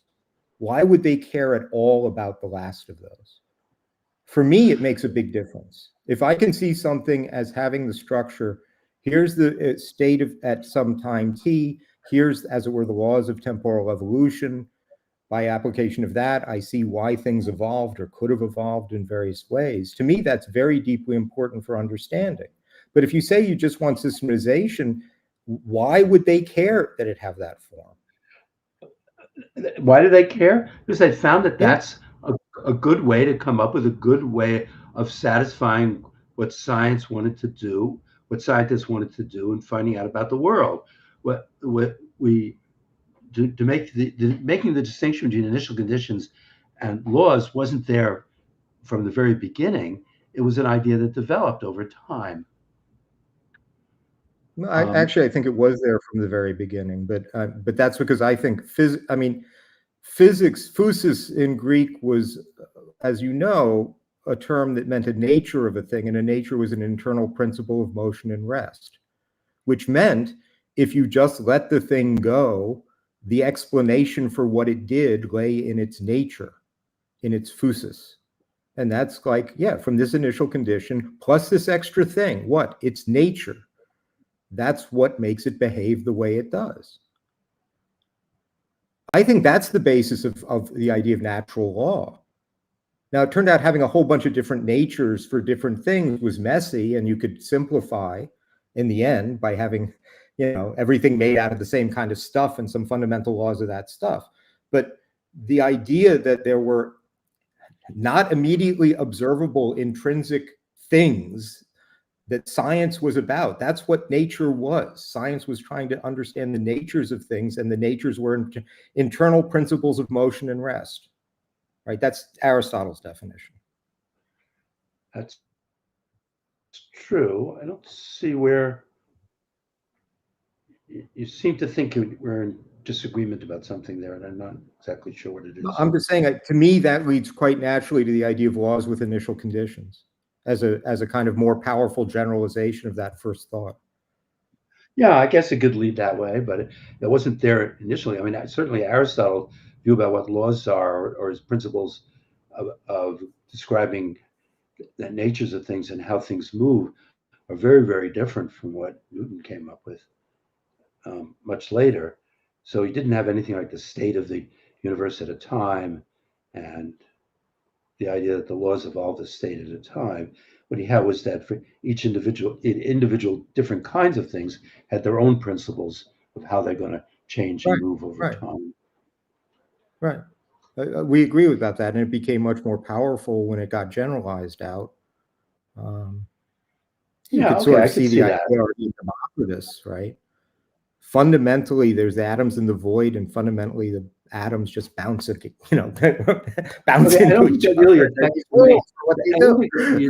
The point we're just sort of disagreeing with a little bit, which I see there's no real disagreement there, is whether the notion of an initial condition versus laws, dynamical laws, was there from the beginning. I don't think that's a big deal. What I do think is that the idea that laws are these mathematical principles, and that the way that they systematize involves making this distinction between initial conditions or state of the universe at a time and dynamical laws, that did evolve. And maybe it did evolve, not maybe, I think you persuaded me, it evolved in response to its connection with its Greek origins. I think that's right. That's a good thing to say. Okay, so of course all these concepts have a history, and that's, I'm sure, part of the history of this concept. Okay, but that's my account of why it is that there are these particular criteria for systematization that are involved in what makes something a law. It's not just any old systematization. It's not just a Dewey Decimal system of the events of the universe. That sounds more like Aristotle, in fact.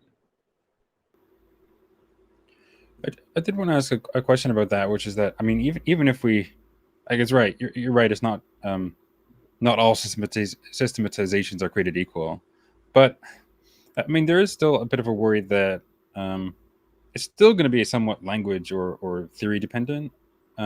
Like what counts as a law in this sense? Like, because you brought up these notions of simplicity and symmetry and other things like that, and are those conditions, I mean, a bit subjective or contingent or human specific? Does that make sense? And maybe laws are meant to be something more than that, something divorced from these contingent features of us and our ways of carving up the world. Yeah, I don't know if that makes a lot of sense, but what do you think about this? I understand what you mean, but I think this whole distinction between subjective objective needs a close examination. Yeah. Okay, I mean, of course, nobody thinks the laws are subjective in the sense that if tomorrow I'd like it to be a law that if I jump out the window, I'll float gently to the ground. Okay, no one thinks anything like that just because I changed my mind. Are laws language dependent? Well, of course, we express laws in languages. Of course, what the laws are don't depend on the languages we use. We try to find languages in order to find the best laws. For the language that's best for expressing the laws. Uh, so I don't really see that the view that I have is really subject to charges of subjectivity very strongly, except for this. I do think the view I have makes it the case that which generalizations are laws does depend on the criteria that have evolved over the history of science for what makes for a good scientific systematization of the world. There is that dependence of it. And I even extend this to what properties count as fundamental properties. Okay, so my view does have this bit of a, you might think of as, quote, subjectivity in it, or mind dependence in it. But I think this would be really not a wrong way to think about it as being mind dependent. Rather, it's that, look, on account of what there is in the world is going to depend on the world and on our minds both, because it's up to us to come up with the ways of thinking about the world.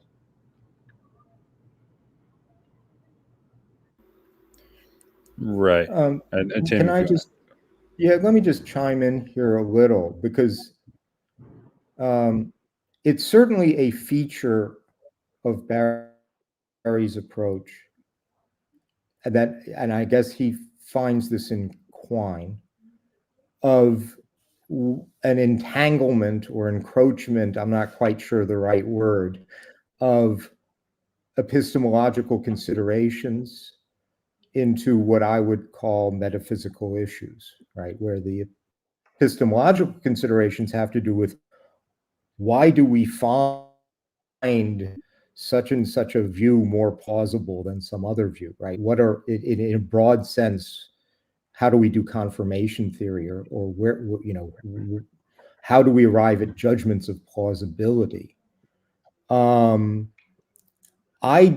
find those topics to be fundamentally disconnected, which of course leads to certain skeptical issues, right? I mean, this is the idea. Well, if those are disconnected, then couldn't the simplest, most plausible, blah, blah, blah theory not be the correct one? And to my answer is, yeah, as far as I'm concerned, it could be.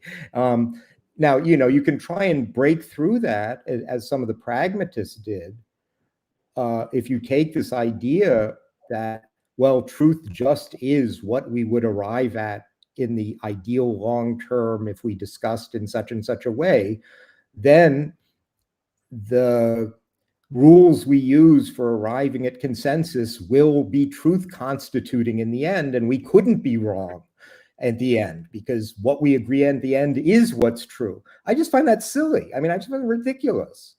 I just can't. That wasn't my view, Tim. I'm not saying it is. I'm taking a very extreme example of people, I would say, modifying the metaphysics to suit the epistemology, especially to deal with certain skeptical issues, right? I understand kind of their motivation. I just think, and I see a very, very high wall between any epistemological considerations and the actual metaphysical status. Right? I don't think what the laws are depends on what we find simple or plausible or explanatory or whatever. What we think the laws are certainly depends on that. But on my metaphysical view, what the laws are completely independent of that. And I have the sense that Barry, they're not completely independent. I don't want to say how strong the dependency is, but there's a non-zero dependency. Okay, so we have That's a contrast correct. between You're completely right about that. non-zero. Okay. Good. I think we. You're right. Your characterization of me is right about that. What percent? I would say about 4%. Okay. I need a I mean, number. that's okay, just for people to understand where we're at, right? Yes, that's true. So, Because I think if you build a wall that high, you're never going to get over it. yeah, I think it's I mean, I think at the end of the day, just to lay out my position, I think there are norms of rationality.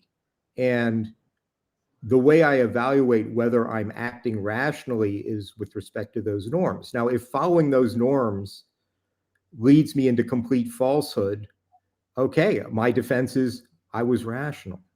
And all those irrational people who ended up at the right view, they were irrational. And I care more about being rational than being right. I mean, you could say.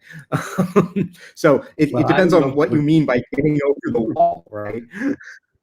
It depends. It depends what happens to you, whether you're right or You whether know, you're rational. But I'm with Russell, right? When they said when you die and you're in front of God and God says, "Why did you believe in me?" and Russell says, "Not enough evidence, God, not enough evidence." I'm with Russell on that. even then, okay. But this wasn't our subject matter today. But I'm very curious now. Where do you think those principles of rationality come from, if any place?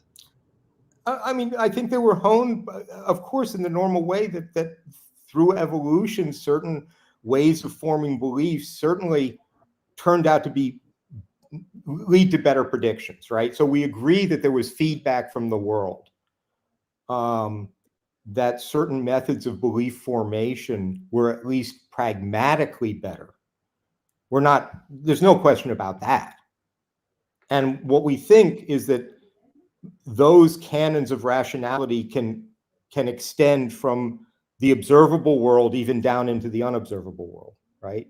But we don't get the feedback from the unobservable world, right? The inferences could be going really bad in microscopic scale or something, and as long as the predictions are okay, we wouldn't notice. So that we don't get slapped on the wrist as hard.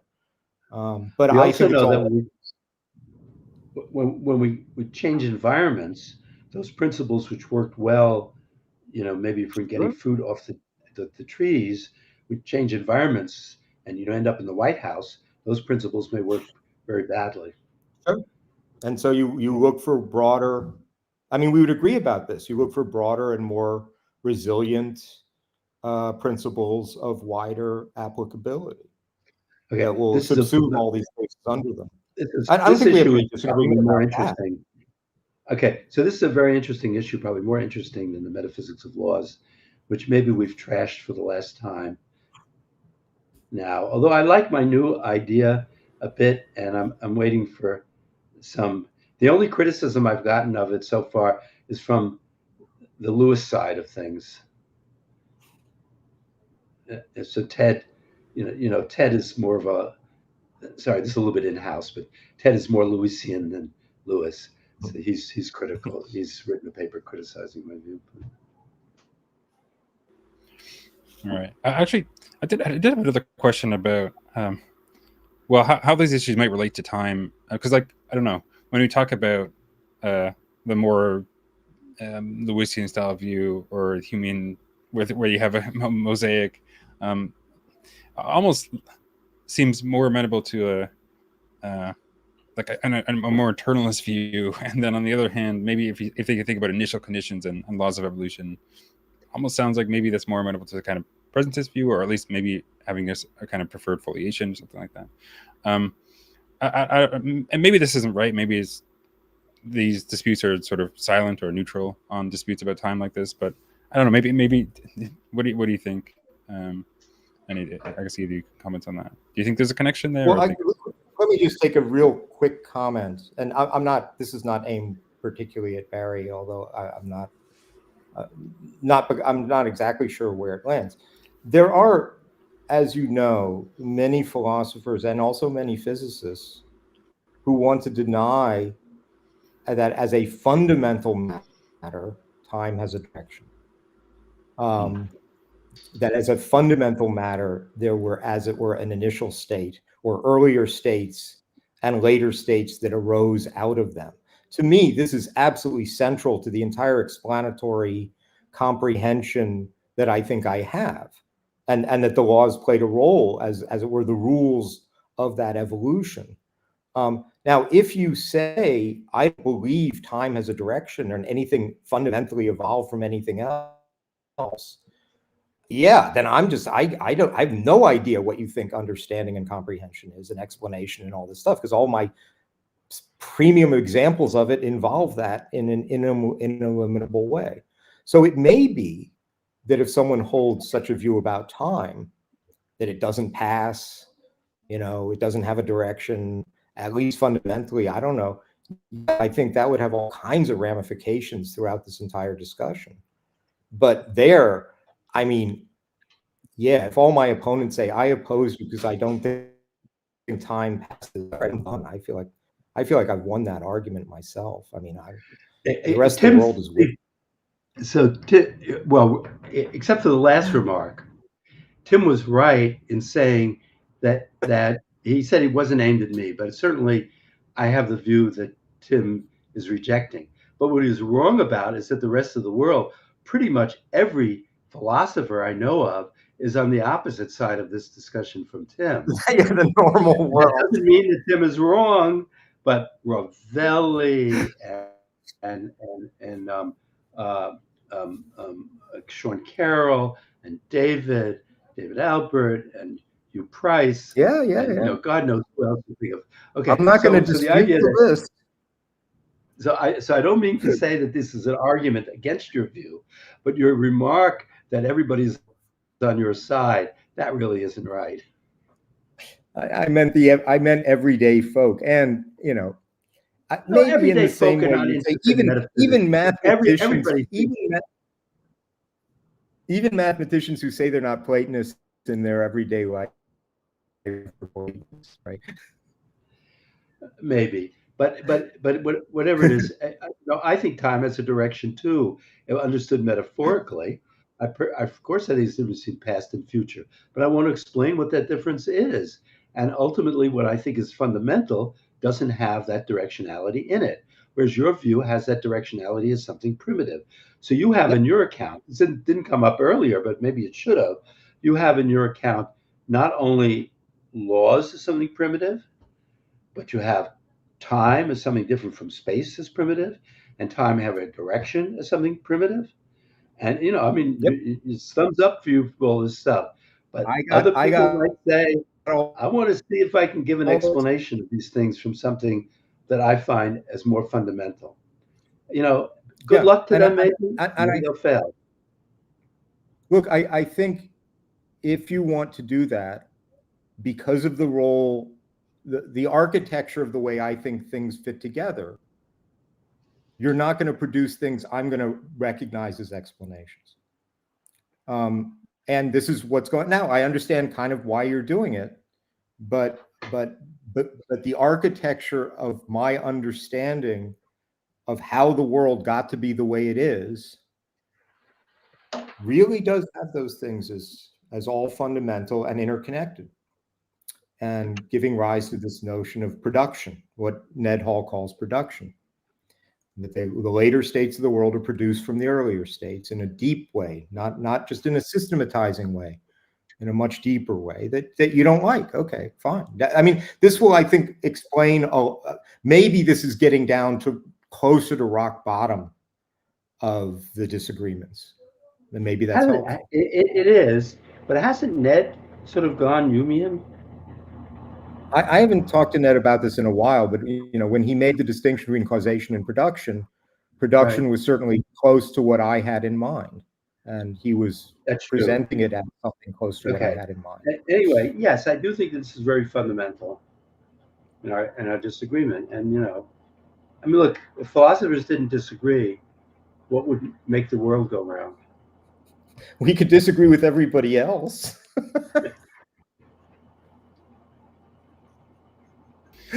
I guess we'd have enough ink to do other things, I guess. Yeah, let's see.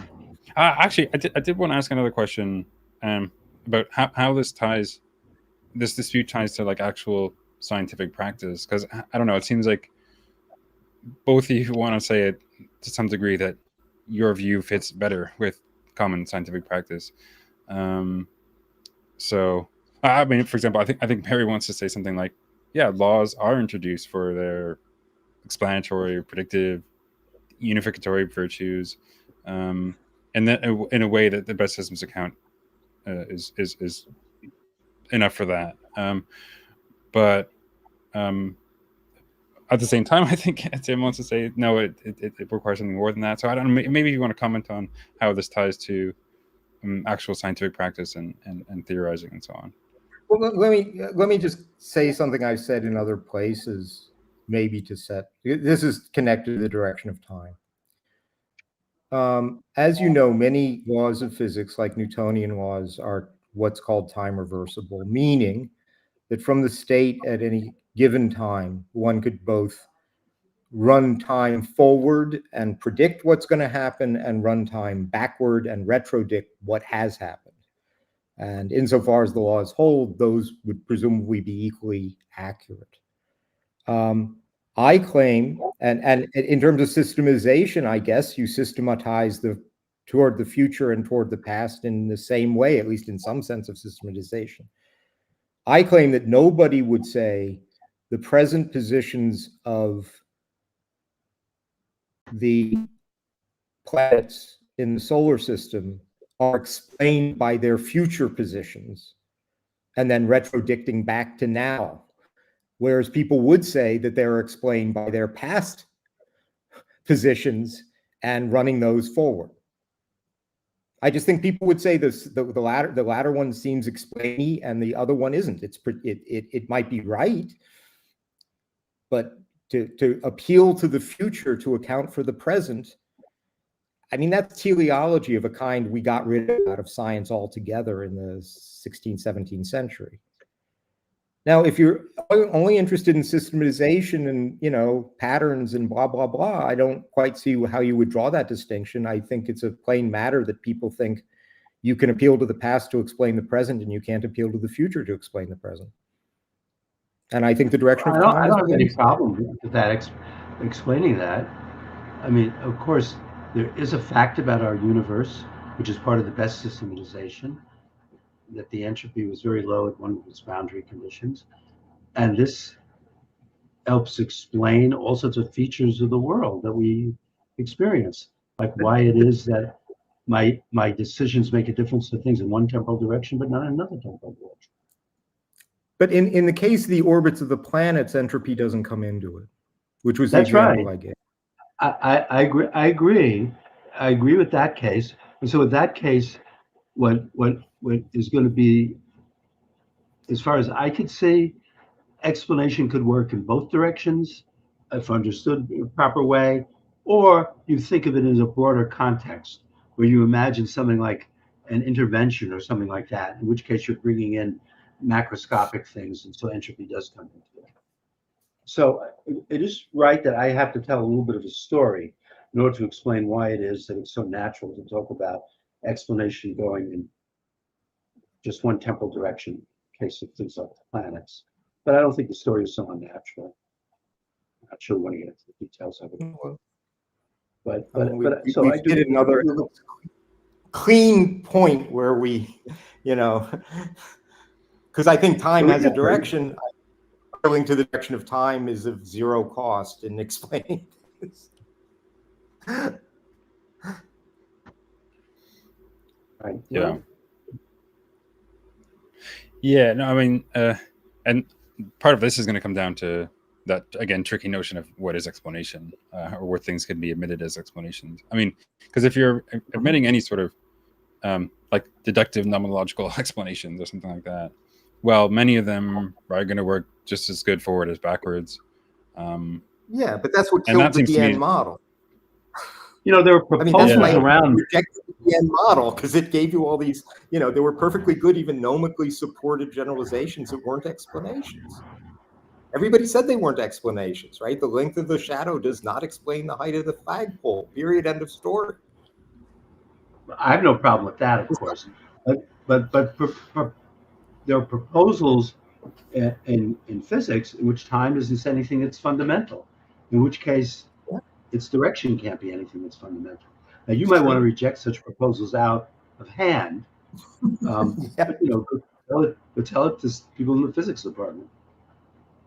Yeah, And I well, don't Yeah. think it would be not shy finished by about philosophers. Well, that brings up another worry, I suppose, for Tim's view, is that like if you're treating time as fundamental just at the outset, I mean, couldn't we discover that it's not fundamental? I mean, is that not an empirical matter, at least partly? I mean, you're asking, I mean, look, to me, that question is akin to the following. Couldn't we discover that brains don't really do anything, right? Or couldn't we find people who are acting like normal people? I open their crania and they're empty. In some sense, we could. I can't imagine that ever happening. I mean, the direction of time and the causal structure that it depends on causes preceding their effects is so deeply embedded in our entire way we understand the world. I can't say it's impossible to get rid of it, but I really wouldn't spend my time trying to do that. I mean, you're just like, I mean, it's like people who are saying, let's get rid of matter and only have minds and be idealists or whatever. Okay, I can't prove it's not, but that doesn't strike me as a very promising avenue of research. I'd want some real motivation to do that. I don't understand the motivation.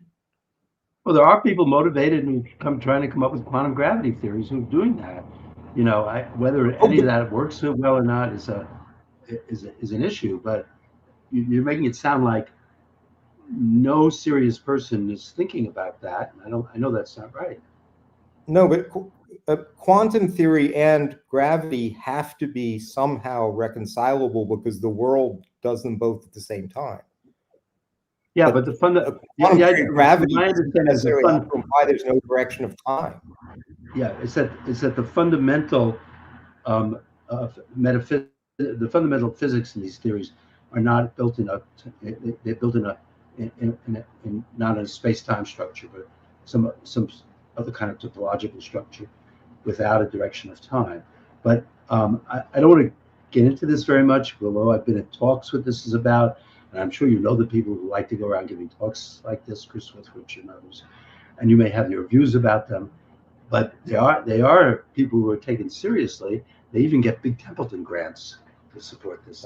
That's not an argument. That certainly occurs. Okay. That's a fact about the world. Let's Fact systematize about it. the world. That's true. Okay, but you're making it sound as though no serious physicists take this seriously, and I know that's not true. Wigner took seriously the idea that consciousness collapses the wave function. He was a did. big physicist. So what? It's a crazy idea. I'm not going to take it. I'm not going to spend a minute on that. And I think That's right. I'm not disagreeing with that. I'm just disagreeing with the suggestion you were making that no serious person would take this seriously. Wigner was a serious person. I just don't understand the motivation. So the idea that he had. I don't get the motivation. I don't understand why anybody thinks that's a good avenue of research to get rid of the direction of time. I just don't get it. Okay, well, I'm not going to argue for that right now. Just saying that I know that that's being done. Right. I did want to ask a question related to quantum mechanics. I mean, you sort of both you mentioned earlier in passing about problems that quantum theory might pose to Lewis and to Hume. And I take it that part of the issue there is entanglement and the sort of connections between things that maybe a mere mosaic might not be able to explain. Is that the issue there? And if so, like how would, and this second part of this is for Barry, I guess. How would you approach that now? Would you just include facts about entanglement and so on as part of the laws, or what do you think about that? If that makes sense. So so that is an issue for Lewis. Tim was, I think, one of the first people to make this point really clear in a criticism of Lewis, and I think Lewis knew it from the very beginning that his view was incompatible with this aspect of quantum mechanics. But like we said earlier, he said he didn't want to take quantum mechanics seriously yet, and so he separated this part of his view out from the general view. It's no problem at all for my package deal account in any way at all. And I think it's not just entanglement. Fundamental physics is full of all sorts of other features in which they seem to be look like necessary connections between fundamental aspects of fields and so on, which seem to be incompatible with Lewis's official metaphysics. And that's part of the reason why I'm not a Lewisian. But I don't think that any of these are problems for my package deal account, which preserves the what I think was an insight that what laws fundamentally do is systematize. That's really the heart of the disagreement between Tim and me. Right. So, yeah, Tim, do you sort of agree that this is not really a problem for Barry's view, or how do you feel about that? No, I don't know why it would be a problem for Barry's view. I mean, Barry knows quantum mechanics. He's not going to come up with a view that on its face quantum mechanics can't fit into. I mean, David Albert kind of tried to push a more Lewisian view about separability and ended up with this idea that the fundamental spatial structure must be almost infinite dimensional rather than three-dimensional or 11-dimensional. And that you could argue some of that looked more Humean, Lewisian Humean motivated, but I don't see anything in what Barry's doing that would box him into that corner. So no, he's Barry, as far as I can understand, there's a quite a bit of latitude in putting these packages together, and it's the overall package that gets evaluated. So I can't see any reason why. I just need a good ribbon. I think we've really hit bottom at this idea, and it's just out there that Barry thinks the point is to systematize, and I think it isn't, and that systematization is all good and well, but it's not the main thing I'm after from physics, which is a kind of explanation that fundamentally involves dynamics in the direction of time. That's what's sitting at the bottom of it. Right, that doesn't emerge later on. That's what's sitting metaphysically at the bottom of it. Now, Barry can perfectly well say, "Gee, I don't need any of that stuff to systematize." To which I can agree and say, "Yeah, but I'm not interested in. I don't think, just as I don't think the point of science is to predict, I don't think the point of science is to systematize either. I think it's to give these other sorts of explanations." So I don't know whether the way to settle this is to take a vote among scientists or not. I do think that many scientists, when told by, okay, I will now admit something. Maybe you might want to cut this out of your official thing. I asked ChatGPT for who would win a debate between me and Tim on this issue, and I got back, said that I had the better arguments, but Tim would win the debate. Now maybe it's because it knew who it was talking to. That's I funny. do think that more scientists, when heard Tim's view told the way he tells it, would say, yeah, until they start thinking about trying to really understand the key notions in their account. And then they might be drawn over to my account. I don't really know. And the idea of taking a survey among scientists, I never really thought about that until this moment. And I'm not sure where we'd find the scientists to do it. And probably they'd have to be pretty select. I think that last point has to be emphasized. I mean, thinking about foundational issues has been systematically eliminated from a standard physics curriculum. We didn't do that, they did it. That's where you get shut up and calculate. And if all you can do is shut up and calculate, your offhand opinions about issues like this aren't worth much. I mean, it takes a little bit. Do you think it's going a little bit in the opposite direction now, or no? It is now. No, I think things are getting much better. Absolutely. I think they're definitely getting better, and there was a recognition that things went way too far.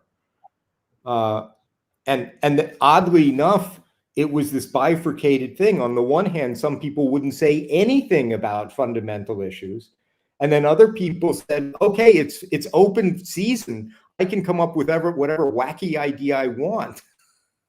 And you now have a bunch of that going on too. but this kind of careful, patient analysis, the kind of thing that I think Bell did, that Einstein did, you know, that's hard work. And you have to be trained to do it.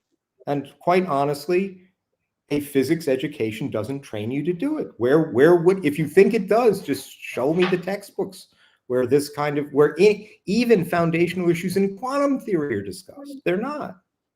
Yeah. So I'm not, Right. I don't really care Unfortunately, much what a survey would show. as far as I know, neither Einstein nor Bell said much about the metaphysics of fundamental laws. Is that right?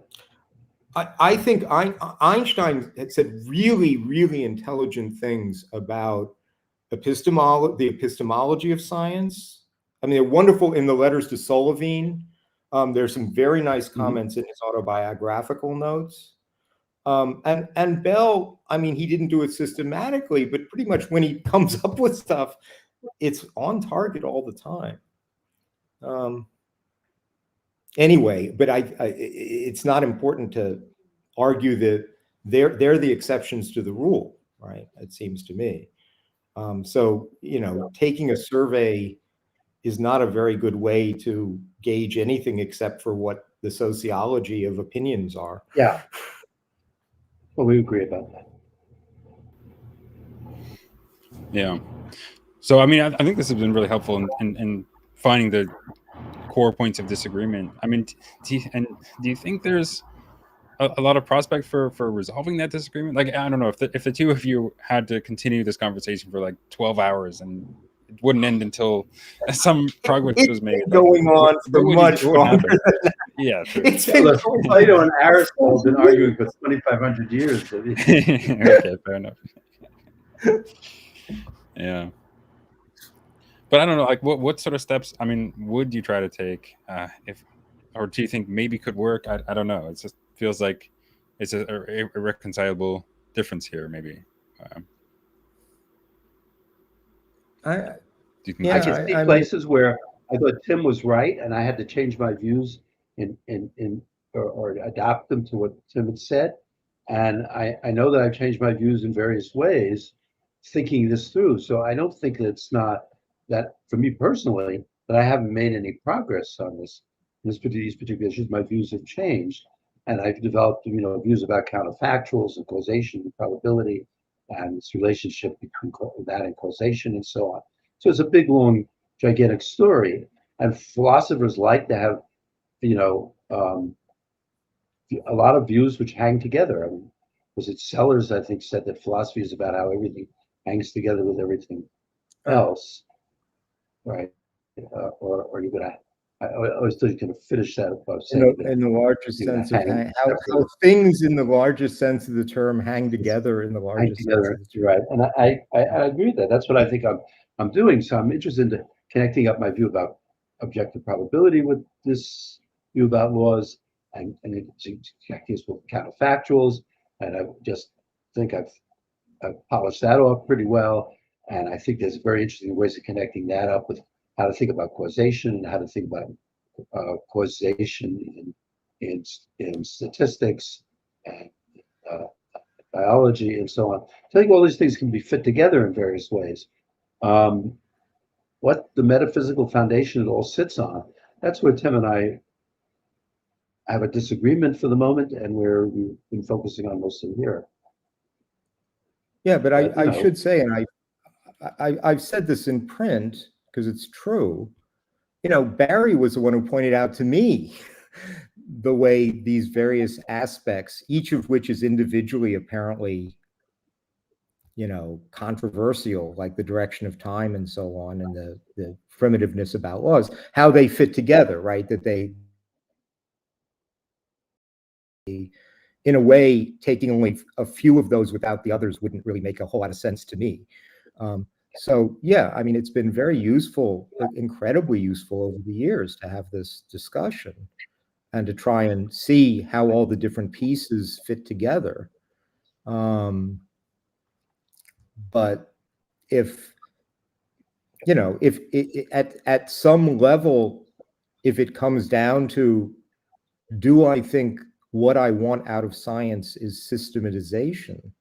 just as the instrumentalists who say, all I want out of science is prediction, right? I don't care whether it's true, right? I don't care. I don't care what it says. I don't care whether it says anything. I just want to be able to predict. There are scientists who will say that when you just have to have any metaphysics, right? I'm an instrumentalist. Well, and I'm not, Barry's doing something much more sophisticated than that. But if you were to ask me, are you ever going to settle that? I don't see how. If that's sincerely all I want is prediction, I want more out of science. I don't see how we're going to settle that. If all really deeply Barry thinks science can give us is systematization, Well, I'm I interested think in it can give truth us as more. well, of course. Sure. We agree about that. Yeah. Right, but you disagree on what sort of truths there are and what sort of explanations perhaps are available, and among the other things that have come up. So we'll wrap up pretty soon, but I did want to take a couple of audience questions if that's all right. So this one You think you still have an audience after all of this? They haven't all just that's a good question. over? yeah, it's a good point. But this question from Jessel Drace, he asked, can you comment on explaining laws as descriptions that derive bottom up from the innate characteristics of objects they describe? So maybe this is coming back to the kind of more Aristotelian point. Like maybe we think that, well, objects have characteristics in themselves, maybe basic dispositions and so on, and maybe that's what explains why the laws are what they are. In combination. I don't know, how do you feel about that? Either you can take that, I guess, first. Perhaps Tim can go first on that one. So that is a view we didn't really talk about, that, but there is another view about what laws are, says that laws inhere in, this is kind of Aristotelian view that Tim was talking about earlier, but some people have made that into an official view. It's sometimes called a powers or dispositionalist view about laws. That's one of the views that it's out there. I don't think it fits very well with contemporary science, and probably that's why we didn't talk about it. Yeah, I agree with Barry. I mean, there are people who've tried to go that direction, and coming back, Nancy Cartwright did in a book called Nature's Capacities and Their Measurement, I think. The idea that no, laws aren't fundamental, but capacities are. I've never been able to make any sense out of that, because to give an example that I gave in a review of her book, if I have an aspirin, I mean, aspirins have the capacity to make headaches better. They also have the capacity to kill certain people, and I know no doubt they have the capacity to make headaches worse for some people. What an aspirin carries around from one of these situations to another isn't a capacity, it's a chemical structure that in every case is interacting with other chemical structures in accordance with one and the same chemical laws. So the idea of, I mean, there is a great simplification that's come out of physics to understand how this vast plethora of surface features can all arise out of a rather small number of fundamental features that are then put together in different complicated ways and interact by the same principles in all cases. And it seems to me that's just what science has told us the world is like. It just doesn't, it's not a whole bunch of capacities banging into each other. Then you'd need a different law for I don't know, I don't even know what to call it. What happens when this capacity meets that capacity in this circumstance, right? I mean, there are infinite number of such combinations. And we think that, yeah, and why would you try to do that? What we think is that the damn Schrodinger equation is going to take care of the whole thing, more or less. Man, it's so nice to be in complete agreement. Good. I do want to bring up, there was another audience comment from Dan. He said about he says, I don't think it's fair to say that physics students don't find it mysterious what sort of entities laws of nature are. You have to be talked into taking many philosophical problems seriously.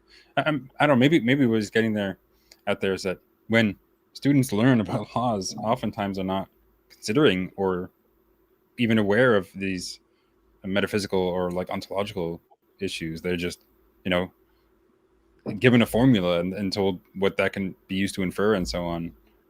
So I don't know. Maybe you can comment on this. Maybe Tim, what do you think about this? That look, I'll just give you a contrast. I think any physics student, when they're first introduced to, say, wave functions, when they're running quantum mechanics, they're just puzzled. Like, what is this? What's going on here?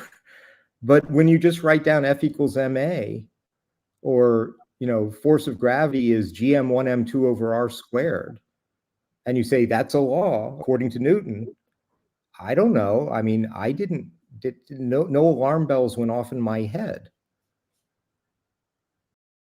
Maybe that's not true. I don't know what to say. I mean, the second part of the comment about philosophers having to talk, I didn't quite understand what that was. I was just saying that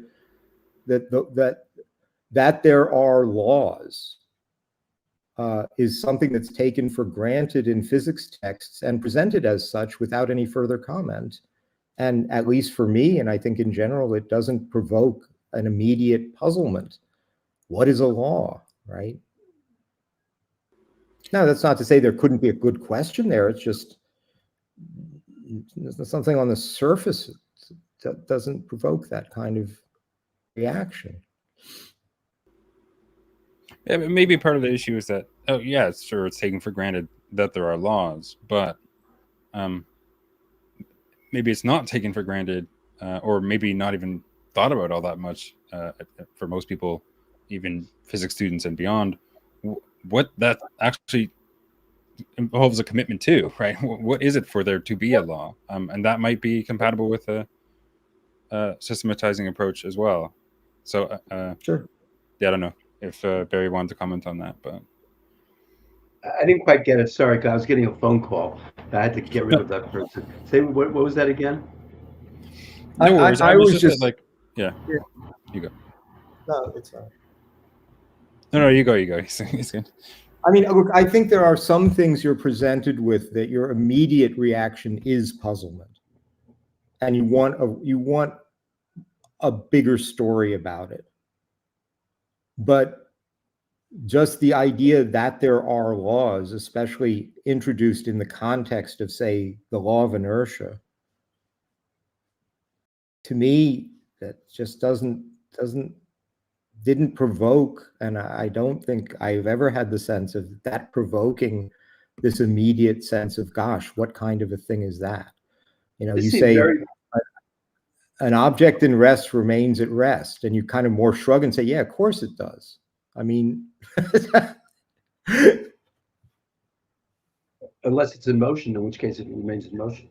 And if it's I mean, if there are no forces, I mean, if it's in a state of motion, okay. I mean, of course, there's more to learn about those things, but their status as laws, I do think the question of what is a blank, when it's an interesting question, when it's not, is itself an interesting question. So I was thinking when you were talking about it, if somebody were to ask, what's money? Most people would say, what a stupid question. I know what money is. Here's a 10-euro note or whatever. Okay. But of course, there is a question of what makes something money that somebody might get into. And I think it's similar with respect to laws. I don't see a gigantic difference between these two things. I see a huge difference, which is that money is obviously to a large degree conventional. The money in different countries is different. It has different, all kinds of different means of exchange. Obviously, it depends on sociology. Obviously, it depends on human beings. That's the difference. Because there's got to be a big story about that, right? Conventional as well. But there are also other examples I could have used which are not conventional. Like someone could come up with, what is a star? It's a good question.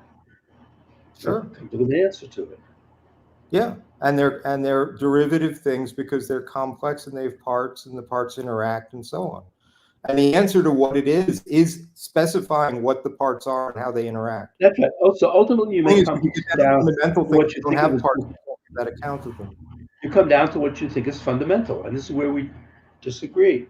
Whereas I think that whatever laws are, they're not something that I want to have as something that's fundamental. I want an explanation of virtue Yeah. what is something counted as a law, whereas you think it's going to be something that's fundamental. And Yeah. oh, That's it. that's the way it goes. All right. I actually think that's probably going to be a good place to end off. I don't know if you want to. Thanks both of you so much for being here. I think if you want to end off with some like maybe concluding remarks or. I want to just say to Tim that it's 98 degrees in New York right now, and I'm not by the Mediterranean as I was a few weeks ago. You are. You can go swimming. I'm not sure what, and I won't go on about other things, but there is a swimming pool down the block. And Say hi to all I Bush, have man. to say, all I have to say to Barry is, it's like in the 70s, low 80s here. It's a beautiful thing. We can have breakfast overlooking the Mediterranean. Yeah, the Mediterranean is really nice. So if people want to know Tim, which side of this debate you want to be on. I don't know whether just I'll figure live out where long we enough. ended up. But do you mind if we use up your time, Troy, with some business Tim and I need to we're planning this little thing in Ireland, but around that time, if there's something going on in Croatia and I can get invited to it, I probably would want to go next June sometime. I don't know. You got You'll it. see. You can decide whatever you want to do. Anyway, say hi to Vishna and Milo. Does Milo get to swim? Sorry, we're just chatting. No, it's good. It's good. Bye, Troy. Bye, Tim. See ya. No. Have a good time. No, sorry. You can talk a little bit more. I'll just end the stream, but I'll just thank everyone for watching and talk when Tim's back in New York. I'll see ya. Right. Bye.